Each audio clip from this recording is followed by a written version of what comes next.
문학 작품들을 읽다 보면 그 안에 다양한 표현 기법이 등장합니다. 그 중에 하나가 역설법입니다. 역설법은 표면적으로 보면 모순되고 또 논리적으로 오류가 있는 것처럼 보이지만 그 안에 깊은 진리와 강렬한 의미를 전달하는 표현 기법입니다. 예를 들어서 우리가 잘 알고 있는 유치환 시인의 깃발이라는 시를 보게 되어지면 이것은 소리 없는 아우성이다 라는 부분이 등장합니다. 소리 없다와 아우성은 서로 모순되어지는 것이죠. 그런데 유치환 시인은 깃발이 소리 없지만 강렬하게 벌리기는 이미지를 이것은 소리 없는 아우성이다 라는 의미로 전달하고 있습니다. 이처럼 역설법이란 서로 모순되는 것으로 보이지만 그것을 통하여서 강렬한 의미를 전달하는 기법입니다. 사도 바울은 자신의 이 사역을 변호하면서 이 역설을 통해서 설명하고 있는 것을 오늘 본문에서 소개하고 있습니다. 지금까지 사도 바울은 자신을 화목의 직분자라고 소개하였습니다. 우리가 말씀 살펴봤던 5장에서 하나님은 화목을 위해서 일하시는 분이며 또 화목의 직분을 통해서 일하시는 분이다 라고 사도 바울은 증거하면서 자신은 화목의 사도로 부름받았다라고 소개하였습니다.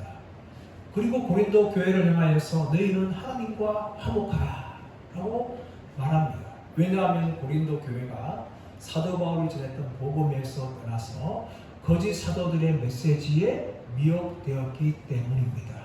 그러므로 사도 바울은 그들을 향하여서 너희는 하나님과 화목하라 라고 권면하였습니다. 그리고 오늘 본문에서는 자신이 화목의 사도로서 어떻게 일했는지를 역설적인 방법을 통하여 자신을 변호하고 있습니다. 그리고 동시에 하나님께서 자신의 사역 가운데 어떻게 일했는지를 강렬하게 우리에게 전달하고 있습니다. 먼저 1절 말씀 보시면 사도 바울이 고린도 교회를 향하여서 호소하는 내용이 등장합니다. 자, 1절 말씀 보겠습니다. 시작. 우리가 하나님과 함께 일하는 자로서 너희를 권하노니 하나님의 은혜를 헛되이 받지 말라. 우리가 하나님과 함께 일하는 자로서 너희를 권하노니 사도 바울은 하나님과 함께 일하는 자였습니다. 오늘 본문의 말씀에 나오고 있는 함께 일하는 자라는 헬라어는 신데로 군테스라는 것인데 동력한다라는 의미죠. 근데 오늘 한글 성경에서는 하나님과 함께 일하는 자다라고 사도 바울이 자신을 소개하지만 정작 헬라어 성경에는 그냥 우리가 함께 일하는 자로서 라고만 되어 있습니다. 하나님과 라는 단어가 없다는 것이죠. 그런데 한글 성경에는 이것을 번역하면서 사도 바울이 우리는 하나님과 함께 일하는 자다 라고 소개한 것입니다. 어쩌면 이 번역은 아주 잘된 번역입니다. 왜냐하면 사도 바울은 늘 자신이 하나님과 동력자라는 의식을 가지고 있었습니다. 고린도전서 3장 9절 말씀 보시면 우리는 하나님의 동력자들이요 라고 사도 바울이 고린도 교회를 향하여 소개하고 있는 것입니다. 사도 바울은 화목의 직분자로 부름받았고 또 하나님과 동력하면서 일을 하였지만 이것은 교만한 표현이 아니라 겸손하게 사도 바울이 자신을 소개하는 것입니다. 사도 바울은 자신이 화목의 사도로 부름받았지만 그는 결코 교만하지 않았습니다. 고린도서 15장 10절 말씀 보시면 내가 나된 것은 하나님의 은혜로 된 것이니 라고 사도 바울은 자신을 그렇게 늘 소개한 것입니다. 하나님의 은혜로 사도 바울은 자신이 사도가 되었다는 것을 늘 인식했기 때문에 자신이 하나님과 함께 일하는 동력자라고 소개하지만 아주 겸손하게 이것을 표현합니다. 그리고 더 나아가서 고린도 교회를 향하여 호소를 하지요. 우리가 하나님과 함께 일하는 자로서 너희를 권하노니 하나님의 은혜를 헛되이 받지 말라. 사도 바울은 고린도 교회를 향하여서 권하였어요. 이것은 헬라어로 파라칼루멘이라는 단어입니다. 이것은 호소하다, 간청하다라는 것입니다. 사도 바울은 사도로서 고린도 교회를 향해서 명령한 것이 아니라 호소하였어요. 간청하였어요. 근데 이것이 현재형으로 되어 있어요. 사도 바울은 끊임없이 고린도 교회를 향하여서 호소하였고 간절하게 간청했다는 것입니다. 그런데 그렇다면 사도 바울이 어떻게 계속해서 간절하게 호소하였습니까? 그 내용을 보면 하나님의 은혜를 헛되이 받지 말라. 하나님의 은혜를 헛되이 받지 말라. 고린도 교회는 복음을 통하여 하나님의 은혜를 받았고 구원받았고 하나님의 자녀요 하나님의 백성들이 되었습니다. 그런데 사도 바울이 떠난 후에 들어온 거짓 사도들을 통하여서 그들은 미혹되고 말았어요. 하나님의 은혜의 복음에서 떠났고 그들은 율법을 통하여 하나님께 의롭다함을 얻으려고 노력을 하였습니다. 그들은 하나님의 은혜의 복음에서 멀어지고 말았어요. 이런 고린도 교회를 바라보면서 사도 바울은 강 건너 불구경하지 않았고 그들 향하여서 계속해서 간절하게 호소하면서 하나님의 은혜를 헛되이 받지 말라. 너희가 받았던 그 복음을 헛되이 받지 말라. 그렇게 사도 바울이 고린도 교회를 향하여서 호소를 합니다. 그러면서 2절 말씀 보시면 이르시되 내가 은혜 받을 때에 너희에게 돕고 구원의 날에 너희를 도왔다 하셨으니 보라 지금은 은혜 받을 만한 때요 보라 지금은 구원의 날이다 라고 사도 바울이 말하고 있습니다. 앞에 나오고 있는 내가 은혜 베풀 때에 너희에게 돕고 구원의 날에 너희를 도왔다. 이 말씀은 이사야 49장 8절 말씀을 인용한 것입니다. 이 말씀은 어떤 내용인가 하면 바벨론 포로에서 있던 이스라엘 백성들에게 하나님께서 포로 해방을 주시는 것 그리고 이스라엘 땅으로 돌아가라고 말씀하시는 것을 이야기하면서 사도 바울은 그것을 가져와서 무엇을 말하고 있는가 하면 보라 지금은 은혜 받을 만한 때요 보라 지금은 구원의 날이로다 라고 말하고 있는 것입니다. 이스라엘 백성들이 바벨론 포로에서 돌아와야 했던 것처럼 지금 바로 고린도 교회가 주님께 다시 돌아와야 될 그런 때라는 것을 사도 바울이 말하고 있는 것입니다. 헬라어에서 시간은 두 가지 단어로 사용되는 것이죠. 하나는 크로노스와 하나는 카이로스를 이야기합니다. 크로노스는 일반적으로 흘러가는 시간을 이야기하지만 카이로스는 결정적인 시간을 이야기하고 있는 것입니다. 사도 바울은 이 구원의 딸이다, 구원의 날이다 이것을 말할 때에 그냥 크로노스를 말하는 것이 아니라 카이로스를 단어를 사용하고 있는 것입니다. 그래서 결정적으로 지금이 바로 은혜 받을 때요. 지금이 바로 구원을 얻을 날이라는 것을 사도 바울이 강조하고 있는 것입니다. 우리는 세상을 살아가면서 크로노스의 삶을 살아갑니다. 그러나 우리 인생을 결정적으로 바꾸는 것은 크로노스가 아니라 우리 인생의 카이로스 시간이 우리의 인생을 바꾸게 되는 것입니다. 저는 오늘날 세상에서 벌어지는 일들을 보면서 우리가 정말 예수님의 카이로스를 준비해야 될 때라고 저는 생각하는 것입니다. 뉴스에 듣는 소식이 뭡니까? 맨날 전쟁의 소식이에요. 지진의 소식이고 화재의 소식이고 또 가뭄의 소식입니다. 점점 강바닥들 다 말라버리고 이제 농사지을 물도 없는 그런 시대로 가고 있어요. 기후위기가 이제 정말 현실적으로 다가오고 있습니다. 먼 나라 이야기가 아니라는 거죠. 전 세계적인 문제입니다.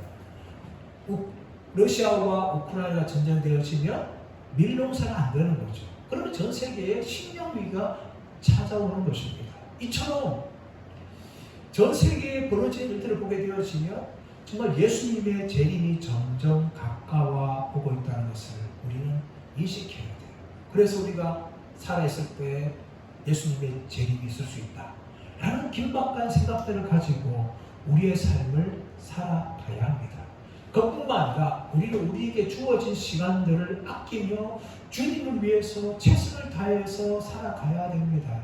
예수께서 요한복음 9장 4절에서 지금은 때가 낮임에 우리의 보내신 일을 해야 하리니 밤이 오리니 그때는 아무 일도 할 수 없을 것이다 라고 예수께서 말씀하신 거예요. 이것은 무엇을 말하고 있습니까? 예수님의 십자가 죽음이 점점 가까워오고 있다는 거예요.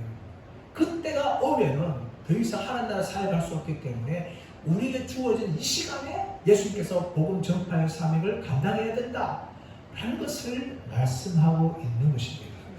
우리의 인생에도 낮이 있고 밤이 있습니다. 여러분, 낮에는 마음껏 사람들이 활동할 수 있어요. 그러나 밤에는 활동할 수가 없는 것입니다. 우리의 인생에도 밤이 찾아오면 우리는 더 이상 일을 할 수가 없는 것입니다. 우리에게 시간이 주어질 때, 우리에게 건강이 주어질 때, 우리에게 물질이 주어질 때는 우리는 낮의 인생을 살아가는 거예요. 이때 열심히 일을 해야 됩니다. 밤이 오게 되어지면 우리의 물질이 끊어지게 되어지고 건강이 끊어지게 되어지고 우리의 생명이 닿게 되어지면 더 이상 우리는 하나님을 위해서 일할 수가 없는 거예요. 때에 낮이가 주어 있었을 때에 우리는 최선을 다하여 열심히 살아가야 하는 것입니다. 그것이 바로 우리에게 주어진 카이로스의 시간인 것입니다. 사도 바울은 고린도 교회를 향하여서 지금이 바로 은혜 받을 만한 때요, 지금이 바로 구원의 날이기 때문에 너희에게 주어진 그 은혜의 시간들로, 은혜의 날들로 다시금 붙잡아라 라고 사도 바울이 강조하고 있는 것입니다. 그러면서 사도 바울은 이제 3절에서 7절만 생각하시면 자신의 사역에 대한 변호를 시작하게 되어집니다. 3절 말씀 볼까요? 3절 말씀 시작. 우리가 이 직분의 비방을 받지 않게 하려고 무엇에든지 아무에게도 꺼리끼지 않게 하고, 사도 바울은 자신이 가지고 있는 이 화목의 사도의 직분이 비방받지 않기를 열심히 노력을 하였습니다. 근데 오늘 3절 말씀 가보시면 받지 않게 하려고, 꺼리끼지 않게 하고라는 것이 두 번이 등장합니다. 이 부정적인 단어를 사용하면서 자신이 얼마나 화목의 직분자로서 최선을 다하고 자신을 인하여서 사람들이 방해받지 않도록 노력했다는 것을 사도 바울이 보여주고 있는 거예요. 앞에 나오고 있는 이 비방을 받지 않게 하려고 이것은 메데디안이라는 것인데 절대 아니다 라는 의미를 가지고 있어요. 뒤에 나오고 있는 꺼리끼지 않게 하고, 이 않게 하고는 앞에 같은 한글로 되어 있지만 메디니, 아무것도 아닌 이런 의미를 가지고 있어요. 이 두 가지 부정적인 단어를 가지고 사도 바울은 자신이 가지고 있는 직분을 인하여서 사람들에게 비방받지 않고 사람들에게 거리낌이 되지 않도록 자신을 최선을 다했다는 것을 사도 바울이 고백을 합니다. 여러분, 거리끼다 이 단어는 어떤 의미가 있는가 하면 걸려 넘어지다 라는 의미를 가지고 있어요. 많은 사람들이 직분의 일을 하는데 그 직분 때문에 다른 사람들이 걸려 넘어지게 하는 일들이 종종 일어납니다. 우리가 교회에서 마찬가지고 세상에 살아갈 때 우리가 그리스도인입니다.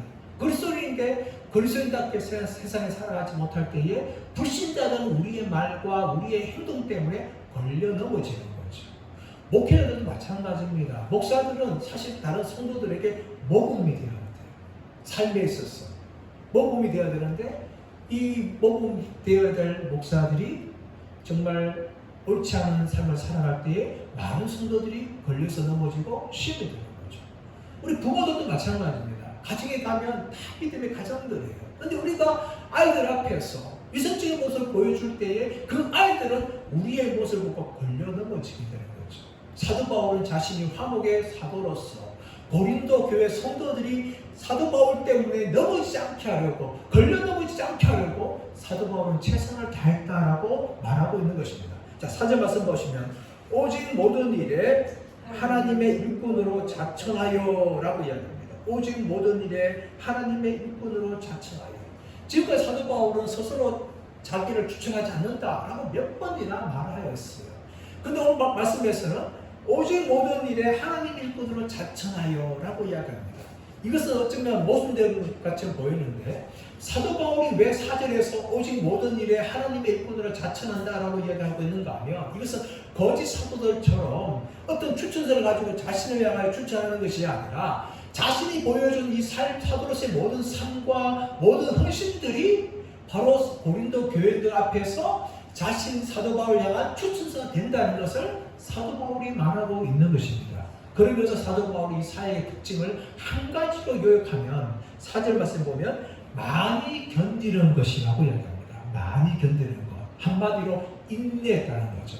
인내하다는 것은 헬라 단어 히포모네라는 것인데 이것은 어떤 큰 물체 덩어리가 짓누르는 것을 견디는 것을 이야기하는 거예요.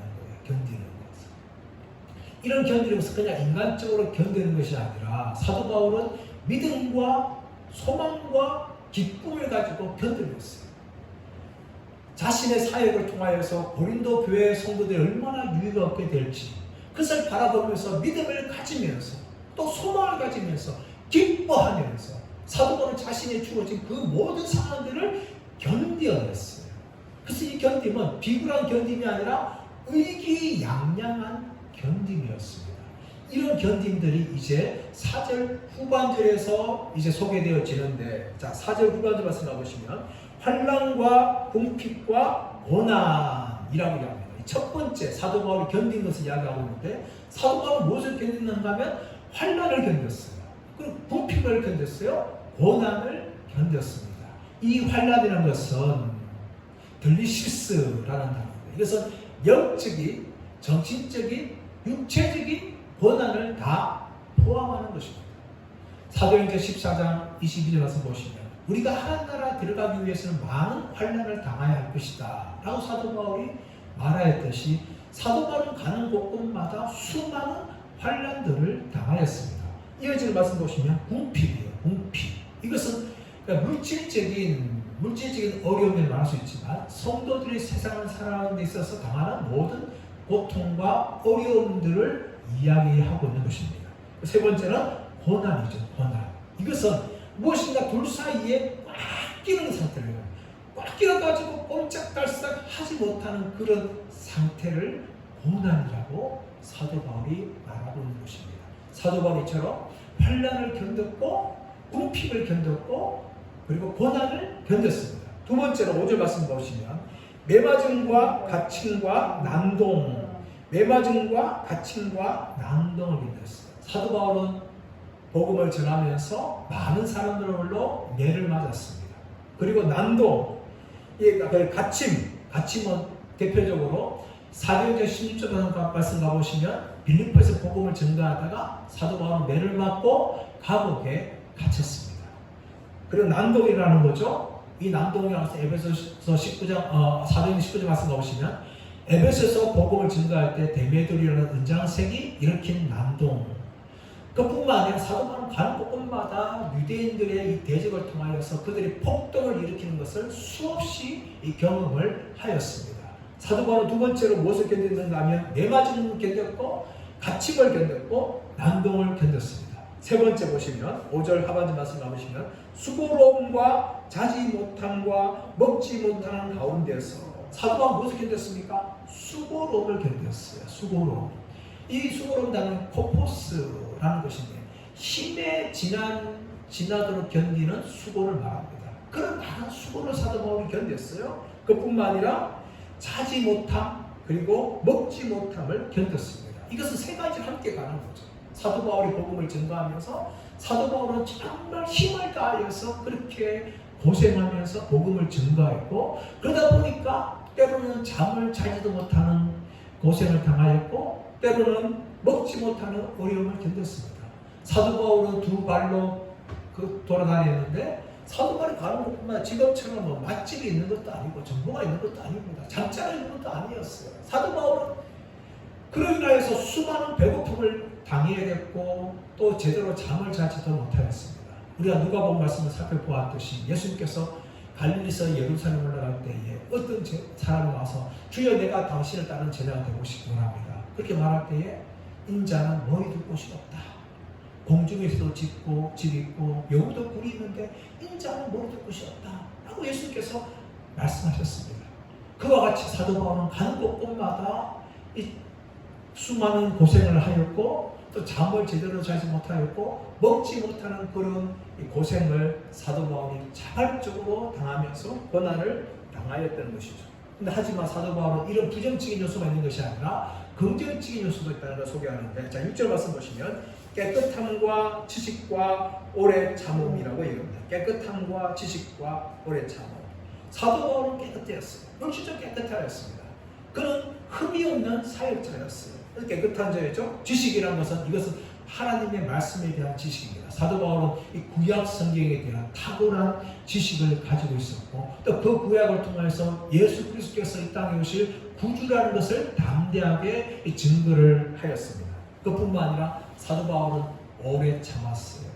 사람들이 자신을 향하여서 비방하였고 또 그는 수많은 고난을 당하였지만 사도 바울은 오래 참으면서 묵묵히 자신의 사역을 감당했다는 것이죠. 더 나아가서는 자비함과 성령의 감언과 거짓 없는 사랑이라고 이야기합니다.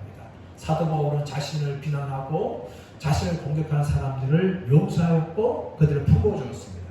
그뿐만 아니라 성령의 감화, 사도 바울은 자신의 능력을 하는 것이 아니라 성령으로 충만하였고 성령으로 인도받는 사역을 사도 바울이 감당을 한 것입니다. 그리고 거짓 없는 사랑, 사도 바울은 자신을 핍박하는 사람들마저 용서하는 그런 사랑을 가지고 이 사도로서의 사명을 감당하는 것입니다. 7절 말씀 보시면 진리의 말씀과 하나님의 능력으로 의의 무기를 좌우에 가졌다라고 이야기합니다. 이 진리의 말씀은 무엇입니까? 복음이에요. 사도 바울은 화목의 복음을 가는 곳곳마다 복음을 증거하였고 고린도 교회에도 진리의 말씀인 이 화목의 복음을 그들에게 증거하였습니다. 그뿐만 아니라 사도 바울은 하나님의 능력으로 사역한 것이죠. 고린도전서 2장 4절 말씀 나오시면 내 말과 내 전도함이 설득력 있는 지혜로 하지 아니하고 다만 하나님의 능력으로 하였다라고 사도 바울이 말씀하고 있는 것입니다. 사도 바울은 자신의 설득력 있는 말로 하지 않았고 하나님의 능력을 함을 통하여서 그들의 믿음이 사람의 지혜에 있는 것이 아니라 하나님의 능력에 있게 하기 위해서 사도 바울은 최선을 다한 것이었습니다. 그는 부족하였지만 하나님의 능력이 붙들려서 사역한 것이죠. 그리고 더 나아가서는 의의 무기를 좌우에 가졌다. 이 의의 무기를 좌우에 가졌다. 로마 군인들은 전쟁할 때에 한 왼쪽에는 방패를 들었고 오른쪽에 칼을 들었어요. 양손에 다 무기를 들고 있는 거죠. 그와 같이 사도 바울은 의의 무기를 좌우에 가졌다. 의 한쪽에 의, 또 한쪽에 의를 가졌다는 것이죠. 한쪽의 의는 무엇입니까? 칭의의 복음이에요. 예수 그리스도를 믿는 자에 주시는 그 칭의, 한 주시는 그 의로움을 가지고 있는 것입니다. 더 나아가서 오른쪽에 뭡니까? 그 칭의를 받은 자로서 또 사도로서 합당히 살아가는 그 의로움을 가지고 있었다는 것입니다. 그렇게 사도 바울은 이 사명을 감당을 하였습니다. 근데 이런 사명을 감당할 때 사도 바울이 무엇이라 생각하면 역설의 모습이 등장하는 거죠. 자, 8절 말씀 시작. 영광과 욕됨으로 그루했으며 영광과 욕됨으로 그루했으며 사도 바울은 하나님을 잘 따른다면서 오히려 예수님을 대적한 사람이었습니다. 그래서 예수님께서 다메섹 도상에서 사도 바울을 사도로 부르신 거죠. 사도가 된 것은 영광스러운 것이었습니다. 하지만 그 영광스러운 길에는 핍박이 떠나지 않았어요. 어디를 가는 곳마다 수많은 사람들에게 비난을 당하였고 대적을 당하는 그 욕됨이 있었다는 것이죠. 더 나아가서 악한 이름과 아름다운 이름으로 그러했느니라. 사도 바울은 가는 곳곳마다 비방을 받았어요. 인격적으로도 모독을 당하였습니다. 자신의 이름이 땅에 떨어졌어요. 그러나 어떤 사람들은 사도 바울을 존귀하게 여겼고 사도 바울을 귀하게 하면서 이 아름다운 이름을 사도 바울은 얻게 된 것이죠. 세 번째 뭡니까? 우리는 속이는 자 같으나 참되고 거짓 사도들은 사도 바울은 사도가 아니다, 가짜다 라고 그렇게 공격을 하였어요. 사도 바울은 사람들을 미혹하는 사람으로 몰아쳤습니다. 예수님도 마찬가지 아닙니까? 예수님께 가는 곳마다 사람들에게 미혹하는 자다 라는 비방을 들었듯이 사도 바울도 그런 비방을 받았지만 사도 바울은 어떤 사람이었습니까? 참된 사람이었어요. 예수님께서 부르신 참된 사도였습니다. 그러므로 그는 속이는 자 같으나 참되다 라고 고백한 것이죠. 자, 9절 말씀을 보시면 무명한 자 같으나 유명한 자요, 무명한 자 같으나 유명한 자요. 사도 바울은 예수님 만나기 전에 유대계 속에서 유명한 자였어요. 가말리엘 문화에서 공부하였고 히브리인 중에 히브리였고 베냐민 지파 중에 베냐민 지파였어요. 유대 세계에서는 유명한 자였지만 예수님 만난 후에 어떻게 되었습니까? 유대인들 사이에는 무명한 자가 되었어요. 하지만 사도 바울은 이 하나님 나라의 이방인 사도로서 유명한 자가 된 거죠. 그래서 사도 바울은 무명한 자 같으나 유명한 자다 라고 자신을 그렇게 소개하는 것입니다. 더 나아가서는 죽은 자 같으나 보라 우리가 살아있고, 죽은 자 같으나 우리가 살아있고, 사도 바울은 가는 곳곳마다 죽음의 위협을 당하였습니다. 때로는 돌에 맞아서 거반 죽음을 당하였고 또 암살의 위협을 받았습니다. 하지만 하나님께서 그를 보호해 주셔서 항상 살아있는 자로서 살아가게 되어졌습니다. 징계를 받는 자 같으나 죽임을 당하지 아니하고, 수많은 이 핍박 속에서 사도 바울은 죽임을 당하지 않는 그런 삶을 사도 바울이 살아갔다는 것을 이야기합니다. 10절 가서 보시면 근심하는 자 같으나 항상 기뻐하고, 사도 바울은 자신이 당하는 이 사역의 무거운 짐 때문에 사도 바울은 근심할 수 있었습니다. 하지만 사도 바울은 그 가운데서 항상 기뻐하였습니다. 그러므로 사도 바울은 빌립보서 4장 4절에서 주 안에서 항상 기뻐하라, 내가 다시 말하노니 너희는 기뻐하라 라고 말한 것이죠. 또 데살로니가전서 5장 16절에서 항상 기뻐하라. 사도 바울은 자신이 감당해야 될 그 수많은 사역의 짐 때문에 근심할 수 있었지만 그 영혼 가운데는 항상 주님 주시는 기쁨이 넘쳤기 때문에 많은 사람들을 향하여서 항상 기뻐하라 라고 말한 것입니다. 그리고 더 나아가서 가난한 자 같으나 많은 사람을 부유하게 하고, 사도 바울은 가난한 삶을 살았습니다. 어쩌면 사도 바울이 사도가 되지 않았다면 자신의 아버지로부터 많은 그런 재산을 받았을 거예요. 그리고 유대계 사회 속에서 많은 사람들한테 이 물질적인 혜택을 받을 수 있었겠죠. 그래서 사도 바울은 사도가 됨을 통해서 그 모든 걸 다 잃어버렸습니다. 오히려 자신의 생계를 위해서 텐트 만드는 일을 하지 않으면 살아갈 수 없을 정도로 사도 바울은 가난한 삶을 살았어요. 그러나 사도 바울은 많은 사람을 부유하겠다라고 이야기합니다. 그래서 물질적으로 부유하게 한 것이 아니라 그들을 영적으로 부유한 것이 하게 한 것이죠. 복음을 증거함을 통해서 하나님과 원수되었고 하나님의 심판의 대상된 자들을 하나님의 상속자요 하나님의 자녀로 만드는 그런 사명을 사도 바울이 했기 때문에 많은 사람을 부유하게 했다는 것입니다. 더 나아가서는 아무것도 없는 자 같으나 모든 것을 가진 자로다. 사도 바울은 가난했기 때문에 겉으로 보면 아무것도 없는 자처럼 보였습니다. 하지만 그런 모든 것을 가진 자가 되었습니다. 사도로서 일을 하였고 이 하나님 나라의 상속자가 되었고 하나님의 백성이 되었고 또 그가 열심히 수고하고 복음을 증거함을 통해서 수많은 영혼들을 수업하게 되었고 세계 곳곳에 교회를 세웠습니다. 사도 바울은 어떤 사람이었습니까? 아무것도 가지지 못한 자였지만 모든 것을 가진 자라고 자신을 역설적으로 소개하고 있습니다. 사랑하는 여러분, 이런 사도 바울의 역설적인 모습이 저와 여러분의 모습이라는 것을 우리는 알아야 하는 것입니다.